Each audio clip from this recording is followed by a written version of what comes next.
I have today here 3 sealed boxes of the original Legend of the Five Rings Scorpion Clan Coup. I have Scroll 1, I have Scroll 2, and I have Scroll 3. Now these have often been lauded as like the worst cards ever made for Legend of the Five Rings. That's not true. The cards themselves are actually pretty good. These were released under what's called the Rolling Thunder scheme. And the Rolling Thunder scheme really got in the craw of people who were used to the whole ultra collectible, really collectible side of collectible card game, where this set had only uncommons and commons. I think there was some uncommons being more rare than other uncommons, but don't quote me on that. They all still technically had uncommonality, right? But the deal is that I have these boxes, and these actually have some very good cards. So I'm glad to have these. What I'm going to do, I have these sealed boxes here, but what I'm going to do is I'm going to take these guys, and I'm going to open them. I will take 10 packs out of these. Each pack has 11 cards, and I'm going to take one group of 10 from each of these 3 boxes for a total of 330 cards. Using either the original strongholds or the strongholds that come with this set. I don't know if they're cards I pull or if they're cards you get in the starter box, but either way, I'm going to see whether or not I can actually make a functional deck out of just 10 packs pulled from each of these boxes. So I'm going to get to it. Let's go ahead and get this started. I'm going to open these boxes. Let's see about making a deck. The idea is kind of like a poor man's pull, you know. You only have enough money to get 10 cards per edition, right? Per release of the Rolling Thunder. Would it really support players that didn't have the economic advantage that other players did?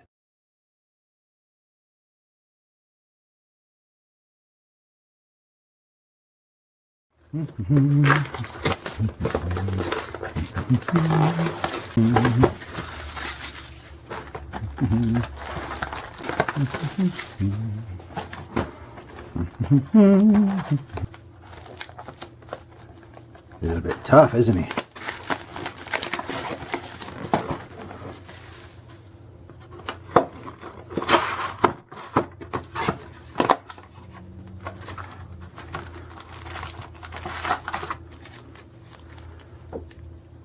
There's 6. Randomize them up a little bit. There's 4 from the middle. So there's that.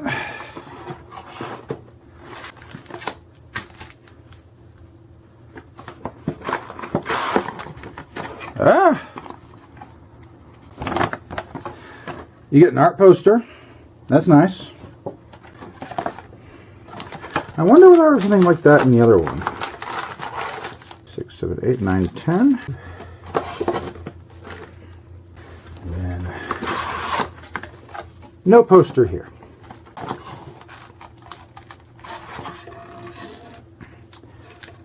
Yar, that's 10.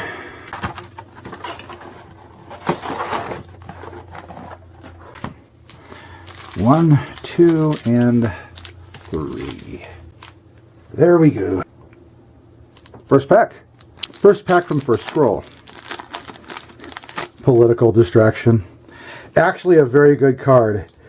You play it, and essentially your honor losses are reduced to 0, except for this one. Nice. Divinatory Pool. So Shiro Ikawa, Scorpion Clan personality. War Wagon. Shidozo. Arrival Unicorns. That's pretty good. Shinoda. He's a monk. Oh, Bayushi Kachiko is my so-called rare. Imperial Palace Guard. Lion's Tact Crane. So, put followers there. Events I'm going to put way over here. Scorpions.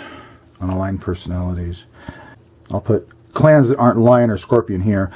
The Scorpion Clan Coup was essentially one big fat tussle between the Lion Clan and the Scorpion Clan. So.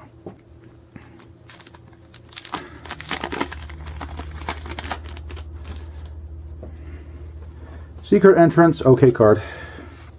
Plains of Evil, great card. Kind of want that one around.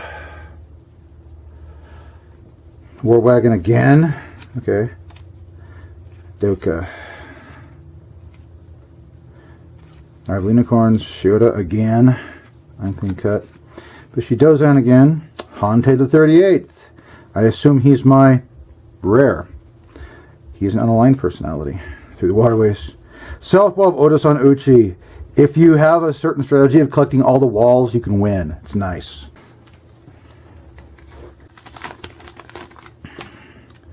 Dozan. War Wagon again.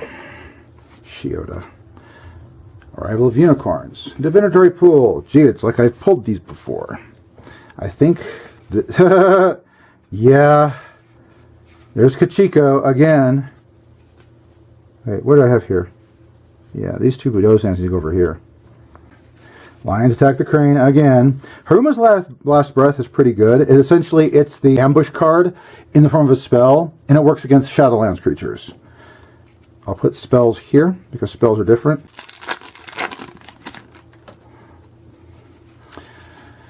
Morishikawa. It's Exalted Ugu. Lol. He is technically not unaligned. He is Shadowlands. I don't give a fuck about Shadowlands. I'm going to tap them over there. There you go. Hatsuko. Little geisha girl. Political Mistake. Very cool card. Lion Attack the Crane. Again. I'll have so many copies that I can... Ooh, East Wall of Odasan Uchi. Nice. You know what? Let me see about collecting all the walls. You see that? There's that. Where's the other one? So East Wall. South Wall. So the East Wall is going to go on the east side. South Wall there. West Wind there. And the north will go right there. Nice one. Freezing the Lifeblood. It's a common, but you essentially put a sleep token and bow a guy. Well, if someone's already bowed, you give them a sleep token, and you have to remove the sleep token before you can unbow them. That's also really good to target that one other one with. There's the Mantis Scout. Unclean Cut. Yeah. Garrison. Armor of Osano Woe is kind of a dirty look-alike. It's a nice card. Cannot be targeted by Black Scroll effects. And you can put the Ring of Earth into play if you win a battle at a province. Very nice. However, the Armor of Sun Tao is better. There's a bunch of other armors out there that are better. This one's nice, and it looks good because it's Brian Snowdy art, but my god, it's not the best. Love Plains Above Evil. Plains Above Evil is just mandatory. Flood. There you go. Kochiko again. Lieutenant Morito. Go over there. Doo-doo-doo. Hey! Talk about super commonality, right? Armor of Osano Woe. I probably have 9 of these guys at the end of this. Robbing the Dead. South Wall. I already have a South Wall, I do think. Yep. The Endless Well. I think we're starting to see what the complaint was about. Every pull starts to look the same. Hatsuko again. Cavalry Raiders. This is actually, in my opinion, the best of the followers in this set. Here's what it is. It does no force, right? With a lot of cavalry personalities, you can increase that just through different reasons. Battle for a range 3 attack. If this is a cavalry unit, you may then return this unit to your fief. You want to do Mongol-style shoot-and-scoot tactics? This is the boy. Yes. Oh, Ishikawa. Ishikawa is the captain of the guard. Here, okay, ooh. Bayushi Yokuon. This is a powerful ninja assassin the Scorpions get to use. Now, Musubi is actually one of the other good cards. What you do with Musubi is it says, before you end a battle, pick one of your guys, and their force is equal to the force of one of the opposing personalities, or the highest opposing personality. Fun thing about this card, is that it's not the unit, it's the force. So you can't really get a cheesed out unit that has all these options on it, but if a personality has really high force for some reason, you can steal his high force. This jerk again. I'm going to have so many copies of these cards. East Wall. Guess what? I already have an East Wall. Agasha's Illusion. Oh, I got Nida Ishikawa. Agasha's Illusion is pretty nice. Flood. Shidachi. Oh, Shoshitaoshi. Nice. He's cavalry too, which is actually really good. Ancestral Sword of the Scorpion. Nice. The 38th Hante Falls. Hante Falls. Nice. That goes there. This goes special. I'm going to put it down here with this. I'm going to put it with the Scorpions. Fuck it. It's an item that belongs as a personality. And then I haven't seen a lot of lions. There's Kata Tort 2. I should get entrance. Hatsuko again. Do I want tons and tons of geisha? Gee, let me guess. Shoshi Ujemi. Ishikawa again. Through the waterways. Did I do anything stupid here? Yes. You two belong over here in the scorpion section. Okay. I pulled like what, 3 Kachikos? Going for the second. Shoju's armor. Yes, it is common. Ranbei. The first lion I ever drew. So scroll 2 is when the lion showed up. Scroll 1 reinforced the scorpion players. Gee, I wonder why. Defenders of the Realm. This is a great card. Play 1 of your province is about to be destroyed by an event. No province is destroyed by this event. Focus value 4. That's why it's a great card. Kappa. Bayushi Yojiro. Okay, cool. Cool. True Lands. Well, Fair Voice of Lies. Ruby Huchiman. It's unique and a common. I wonder why. Hasagawa. He's a bitch. His entire purpose is a 2/2 4 gold personality, and he can join anyone. Monk Advisors. Naga Girl. Fair Voice of Lies again. Dragon Pearl. Okay. Amazing card. This allows you to copy an item in play. The Dragon Pearl, you bring out your ancestral sword, hit it with a Dragon Pearl. You bring out the Egg of Panku, hit it with a Dragon Pearl. You bring out the Armor of Sun Tao, which I think is unique, hit it with a Dragon Pearl. You know, if you have an item you want doubles of, Dragon Pearl. Hojatsu's Blade. He allows you to do some additional focus screwery. If this personality is already focused once in a duel, he or she may bow to end the duel without resolution instead of focusing. That is so cool. It's like, you thought we were going to focus. Regard. Asahina Ojin. I don't know what the Crane Clan's even trying to do here. Gift of Fealty. Give control of one of your personalities to another player until the end of the game. Lol. Give someone a Shadowlands personality. Karmic Wheel spins. Shinjo Goshi. Soshi's Curse. This allows you to lock down a personality. Oh, another Kappa. Thank God. I'm up for the strike. Oh, North Wall of Otosanuchi. So that was going to be in scroll 2, wasn't it? Arrival of Unicorns? That was in the first scroll. Why is it showing up here? Rear guard's okay. Lieutenant Daini. Doji Satsume. I'm not going to be running a Crane Clan deck, and I pull the frickin' Emerald Champion that happens to be one of the better personalities. I haven't seen this before. Oh, it allows you to manipulate creatures. Okay. Matsusuko. My second Lion Clan personality happens to be Matsusuko. Another Crane Clan dork. Dayoshi Dairyu. Son of Kachiko. House Guard. So I say, third Kappa. I get to feel the Kappa playset in my deck. He goes down there. West Wall of Otosanuchi. I have the requirements. I have them all. Monk Advisors. Hasagawa. You might as well just put 3 in a deck. Call it good. And here's the last of the second scroll. Dragon Pearl! Ninja Shapeshifter. Hell yes. Arrival of Unicorns must be in like every freaking scroll because it was in first scroll too. First to the last. Huh. This one feels a little bit more wobbly. A final duel. Yes. One of your unique personalities challenges a unique personality controlled by another player to a duel. Copy your fuse. Winner gains 5 honor and the loser is destroyed. That's pretty... The world stood still. Yeah, you take all your elemental cards and bow them. Okoto Hari, the worst Lion Clan Samurai. Fire Distribution. I play after a spell card is produced to destroy the spell card. Nice. Play after any ability is performed to give that Shigenja -2 chi until the end of the turn. Also nice. Caillou Castle. Allows you to dig through your deck for specific fortifications. Opiate Protection. This personality may not be challenged or ambushed. That is a cool card. I like it. I saw Ujina, Master of the Void. That dickhead. Gash's Mirror. Redirects range attacks. Nice. Does the commonality of these go backwards? Because that's not a rare. Huh. Huh. The Master Painter. Bow to gain 3 honor. It costs 9 freaking gold. Suru's Mempo. I never had one of these. Bow them to give this personality a +1 force bonus for each other personality in this army. All other personalities in the army lose 1 chi until the end of this turn. Dirty card, isn't it? I'm going to put it down here with the Dragon Pearls. Fortune's Wisdom. Turn any token you control into a +1/+1 nameless token. The token produces no further effects. Nice. Minamoto Satsu.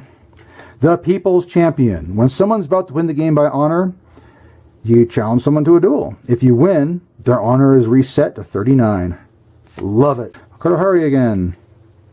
Wasn't he in the previous set? Oh well. Agash's Mirror. Soul of Shiva. Yeah, it's a Phoenix only spell.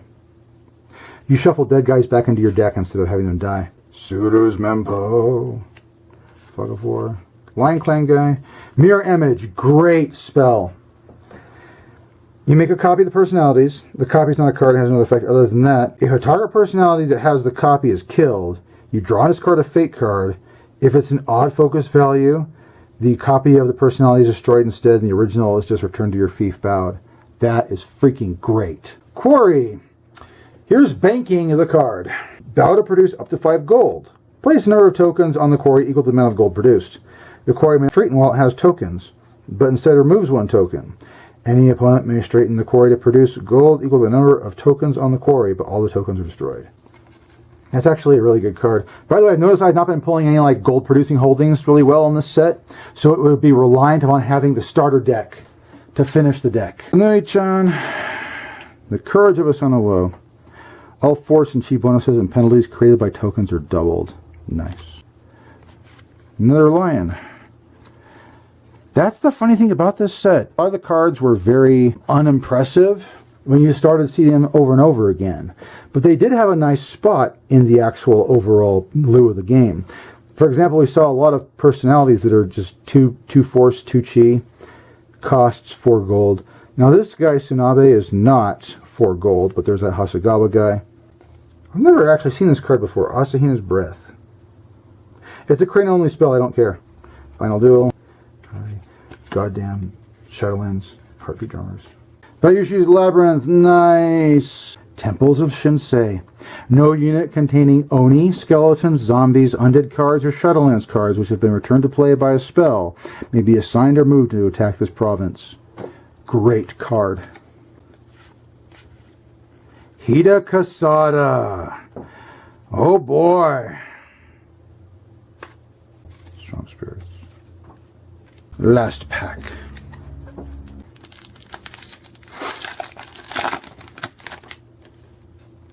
Master Painter. Soul of Shiba.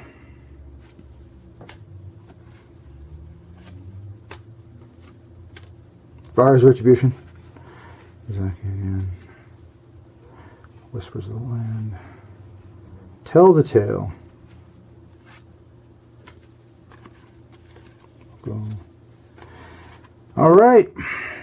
That is all 30 packs. That was to simulate a poor guy buying just 10 of each scroll when they came out and seeing if he can make a deck out of all this. What can I make? What's worth it? So what kind of deck choices am I going to make? Got plenty of Lion and unaligned personalities to dink around with. I have Suko, but you know what? Not super impressed with that. The easy choice would be to go Scorpion because I've got like 3 Kachikos. I pulled one of that. I pulled one of that. And I have pretty solid Scorpion personalities. But the funny thing is I felt like just being unique. I did look through and I noticed something. When it came to gold producing holdings in the expansion packs, this was all I could find. And I am not shitting you. That's all I pulled. One playset of this, one of these. And I could use 2 more of these, honestly. So I'm going to have to go with the intention that we're going to be mixing this in with a starter deck. And the one I'm going to think about is the starter deck that comes from the Baden Pass box set. Why are we going to go with the crab? Well, one simple reason. I pulled a Casada, bro. I'm going to go full crab. And the good news is the crab starter deck also gives us pretty good gold producing holdings to balance out against that. So the question is, what kind of deck am I going to get with? Well, I have a little problem. I'm going to have to really rely upon the starter deck to build up my crab personalities, because all I have here is a cartographer and a Haruma hunter. Worse, the starter deck comes with one of each of certain personalities, and only one of each of certain personalities. So I'm probably going to throw in some unaligned guys as well, just to make sure I have numbers. Let's see what I can make out of all this. Given what I had available, and given the fact that what's in this starter deck, I didn't open this one, but I have stuff in my collection that doubled for it. This is what I'm going to go with. We have 45 cards in the Dynasty deck. I have a sideboard. I could just make it 46 if I really wanted to include 2 events. And I have 30 cards, which is the minimum for Scorpion Clan Coup edition. It says 30. It's based on that. That's what it says in the rulebook. 30 of each side. But I know for a fact you burn through the Dynasty side really fast, so 45 is often a better bet. So, what do I have here? Well, first of all, a few things I did do.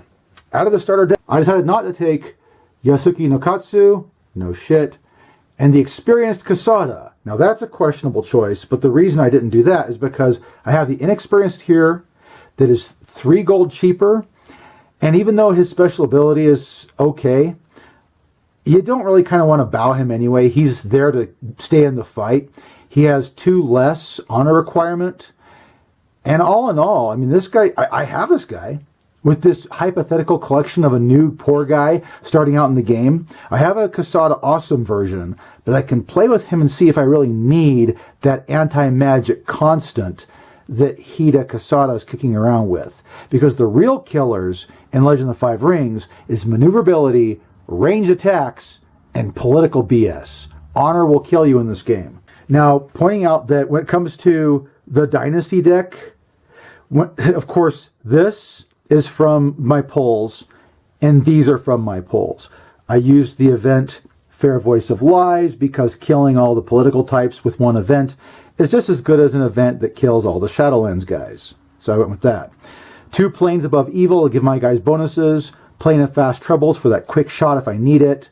I kept this 1 Storehouses I pulled just for shits and giggles. I pretty much kept all of the gold producing holdings out of the starter deck because I need them all. And thankfully, they're all relevant to how the Crab Clan plays. I only got 1 of each copy of these personalities in the starter deck. I kept Yakumo, but not the Oni, just because Yakumo, he makes a great lieutenant for his, father, Casada. I kept Kuniyori. These 3 are the hunters that I pulled from the Scorpion Clan Coup. They're great against the Shadowlands. Other than that, they're a relatively decently priced 2-3 samurai. Yes, I kept the cartographers, but the reason I kept the cartographers is because they're kind of the next ones to phase out. I could potentially use the 3 Kachikos and whatever else I pulled right. I could trade this for 3 better Crab Clan Samurai that I could stick in that spot and go with that. I did keep the 3 Kappa I pulled because the Kappa are a nice creature switch out from Shadowlands or Nezumi to having Kappa. I have them, I might as well do it. Now I did keep an Ogre Bushi, but that's because 6 force, no honor loss, it's a win. Sanzo is cheap 1 force cavalry. I didn't put that 1 cavalry raider I pulled in this deck setup, but it would be nothing to switch around for it. I could lose a monk advisor and add that back in. I kept 2 of the Ronin Hasagawa because he's cheap. 4 gold, 2 force, there you go. I kept Tsunabe, even though he's 6 gold for 2 force, because he does have the ability to bow and give bonuses to your guys. I like that. And I, of course, took the Scorpion Clan Yogo Shidachi So I have some Shigenja backup to back up Kuniori, who's my only Shigenja in the deck so far. Also, he's capable of fighting just as well as Yori, so there you go. I don't have much in the way of, when it comes to the Fate deck, there's a few things I decided on. I could have used the Soul Goes Forth, which is a Kiho my Shigenja or monks can cast that destroys items, which is nice because that'll get small items out of the way, but the enemy is less likely to guarantee to use items, and they already guaranteed the bow. So I kept freezing the lifeblood. It gives them a sleep token, locks them down for one turn after they've bowed. That's good. I also kept the Masubi because I have monks. I thought there was a tactician in the Crab Clan somewhere, but apparently there's not. Still, I can use Masubi on those 2 monks, and those 2 monks can be useful. The Crab Arrive can be swapped out. I kept it because it was in my polls, and it's for flavor. Samurai Never Stands Alone is just as good as the Contentious Terrain, but the deal is that if I'm surrounded by multiple players, it's better. I kept Mirror Image as my choice of spell, which is why most of my choices for the strategy deck are all odd-numbered cards, to give my deck a little bit of strength, immutability. I can use Mirror Image to target a personality that I want to keep around with a duality token and go from there. Armor of a Son of Woe is cheap gold. I know the Monk Advisors are typically used as, aggression on the enemy, but I have them here literally as just +1 force, +1 chi for 3 gold. It's cheap. And I have the Imperial Palace Guard. These charges, turtle shells, and terrain cards I have from the starter deck I kept just because, although I don't have room for it, I also did keep 2 heavy infantry. And the Greater Destiny I did pull from my polls earlier. So that will help out Yakumo and Kasada being unique personalities. It helps them stick around a little bit longer too. I have it in here. I don't want to open this. I don't have an Ancestral Sword of the Crab. I gave those away or traded them. But I'll keep the Dragon Pearl in the deck. And I don't have it here, but we can represent it with something, Congratulations, I have an Ancestral Sword. Because the hypothetical player I'm LARPing as would have one in here, but I don't have it in my collection anymore for some reason, or I lost it somewhere. Would this deck be good? Reasonably, yes. It'll fold against the first serious opponent it comes across. Anybody who's tournament level will trash this deck, but it's got a lot of cheap, easy come-across forces that can get into play quickly. It's got a lot of gold that can spring back and do its thing. A lot of its tactics involved are very hedge the bets as opposed to be an outright badass. I didn't pull a lot of the good action cards. I only got, 10 of each pack, and I didn't pull a lot of the good action cards. I didn't get any Soul of the Akotos. I only got 1 Masubi. My choice was limited. Plus, there is another... I could have done this. This is the Fortune's Wisdom. If you're being attacked by all those nasty plague tokens or poison tokens, or you're getting hit by Bayushi Kachiko, this turns that token into a +1/+1. That's nice. But I didn't have the guarantee of that, so it's a sideboard for my deck, not a guarantee. Overall, I like it. Overall, I think it's cool. The Rolling Thunder probably would have been better for poor players as opposed to rich players, but we all know that it's rich people that really do push the hobby. Let's be honest with that. However, the Rolling Thunder that the Scorpion Clan Coup was trying to do was specifically because they wanted to allow more accessibility for more players. People may not have liked this idea, but I think it's functional. The deck you see in front of you is not exactly a weak little thing that's just going to die. So, this is me just pulling some cards from Scorpion Clan Coup and enjoying myself a little bit of a deck building exercise, pulling cards to represent what it would have been to be a poor player starting out the game back in 1997 or 1998. What was this? 1997. Yeah, 1997 or 1998. So yeah, thank you for watching this video. May the dice ever roll in your favor.